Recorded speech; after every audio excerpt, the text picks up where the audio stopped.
Hello, this is Dr. Will Thalheimer of Work-Learning Research, and this session is titled, Are You Missing Any Links from Training to Performance? Now later I'm going to share with you the secret of the two biggest missing links, but for now let's jump right in. So here's a model of the key leverage points in the training to performance causal chain. We'll start out with a training environment on one side, the on-the-job performance on the other side, and in between, the on-the-job support for the application of learning. That's the stuff that comes after the training, but before people are fully running with their on-the-job performance. We start with training, and here we need to make sure that our learners are motivated to learn, that the learning events are engaging, that learning content is at the right level for our learners, that we've got good learning supports. And that could be all kinds of things: repetition, context alignment, retrieval practice, feedback, variety, making sure that we're surfacing our learners' prior knowledge, using the right metaphors, etc. Whole bunch of stuff in there. But if we do all these things right, our learners will be engaged in learning relevant thinking during the learning events, and that will help them understand the concepts at a deep level. Now, understanding is not enough. We need to go beyond that. We need to provide realistic practice repeated over time, and in many cases we also need to make sure that our learners are motivated to apply the kind of stuff we're teaching on the job. So we can break this down into the three most important things we do in training: creating understanding, enabling the learners to remember over time, and creating a motivation to apply. Those three things are critical for the training environment. So let's lay this out in a little bit more detail. So we've got motivation here, and this is going to come in right here. We'll show you that in a minute. We're going to start, the learners understand the concepts. They take those concepts and begin to apply them on the job. What if they remember very little? Even if they're motivated and resourced, they're going to perform poorly. Now what if they take it further, they go back, they go on the job, they remember very little, but they engage in a significant relearning initiative? Well, there's a productivity cost to that, right? But even then, if they're motivated and resourced, they're going to probably perform a little bit below the standard because they're going to have forgotten some of the things that they should have remembered from training. Ideally, what we need to do is to bring back this focus on remembering, right? So if we do that, we make sure the learners first understand the concepts at a deep level, then practice them in realistic situations, doing that over time. If we do all that, then the learners are going to be able to remember sufficiently. If they're motivated and resourced, they'll perform at the standard. But we can take it even deeper, right? They engage in this relevant practice, they remember sufficiently, and then they deepen and reinforce their learning with on-the-job support, with applying the training, with informal on-the-job learning. They're motivated and resourced, and they're going to perform above the standard. So the key here is aiming toward this, and to do that we need to get an understanding, remembering, motivation, deepening the learning, making sure the learners are motivated and resourced. Now, to summarize this, we've got this level of importance. We've got training, so we need to make sure we focused on understanding, deep understanding, helping the learners remember through realistic practice spaced over time, motivation to apply. On-the-job support for application, we need on-the-job learning.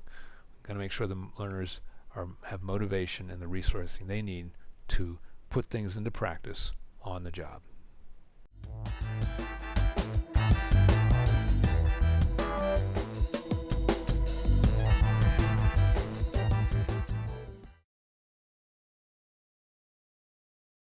There are two ways you may find the model useful. Number one is designing your learning intervention, and number two is to evaluate your learning intervention. Let's start with design.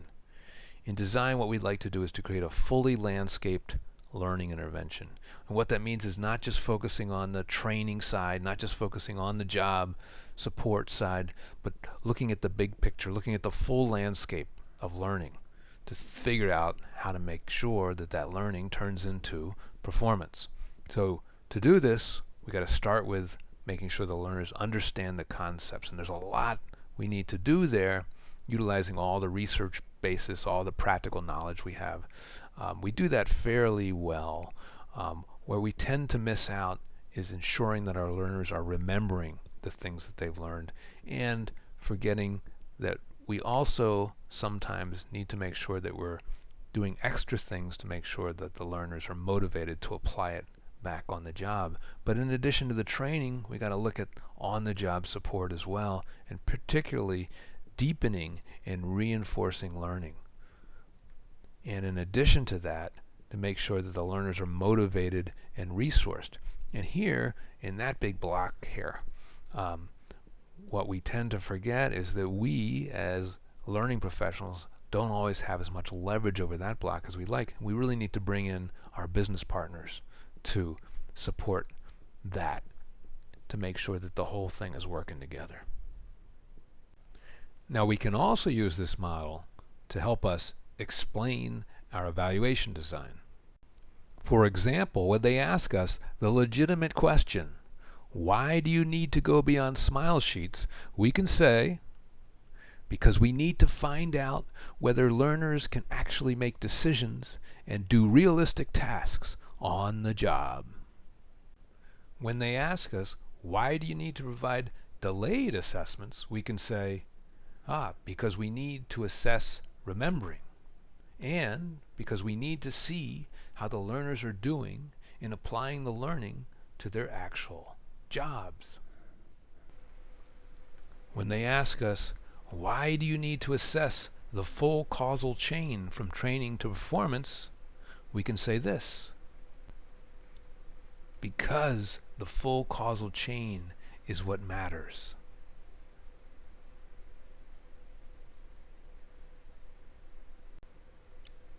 When they ask us, why don't you just use the old traditional Kirkpatrick 4-level model, we can say, well, that might not be a bad idea if we're just focused on weighing outcomes or proving the worth and benefits of our learning interventions. But what if we're also trying to support our learners in learning and improve our learning design? If we're doing that, the Kirkpatrick model may not measure all the things we want it to. So for example, you can see here that level 1 and level 2 is measured, level 3 and level 4 is measured, but look at all the things that the Kirkpatrick model may leave out. It's all these other things that enable us to focus on the causal chain from training, through remembering, through on-the-job performance to results. And also to look at prompting mechanisms like job aids and on-the-job learning as well. There's a lot we can miss by focusing only on weighing outcomes, by focusing only on the Kirkpatrick 4-level model or the 5-level ROI model. When they ask, why do you need to assess on-the-job learning, we can say, because learners need to deepen and reinforce their learning on the job. When they ask, why do you need to assess the business side in addition to the training side, we can say, because training alone doesn't get the job done, because the business side is where learning application happens. So now we come to the question, what are the two biggest missing links between training and performance? You may have your answers, but if you look at this diagram, where do you think? What are the missing links? Well, I'm going to offer these two. Remembering. We tend to build our training interventions to focus on creating understanding, not remembering. There's 3 specific things you need to do to create remembering. And oftentimes we don't do those 3 things. And the other missing link is that we forget at all about the application to the job. We assume that people get their training binders, they get their training time, and that's all they need. And that's the second biggest missing link. And I'm going to add a third bonus one in here. Oftentimes we forget that we may need to persuade gently persuade our learners to be motivated to apply what they've learned on the job. Okay? So there you have it. I hope this has been valuable. Are you missing any links from training to performance? You and your team will have to decide that on your own. This is Dr. Will Thalheimer saying thank you for listening. Check me out on willsbook.net or on my blog, etc. And remember, I'm always available for consulting, e-learning benchmarking, learning design keynotes, workshops, etc. If you think I can help, let me know. Thanks so much, everybody.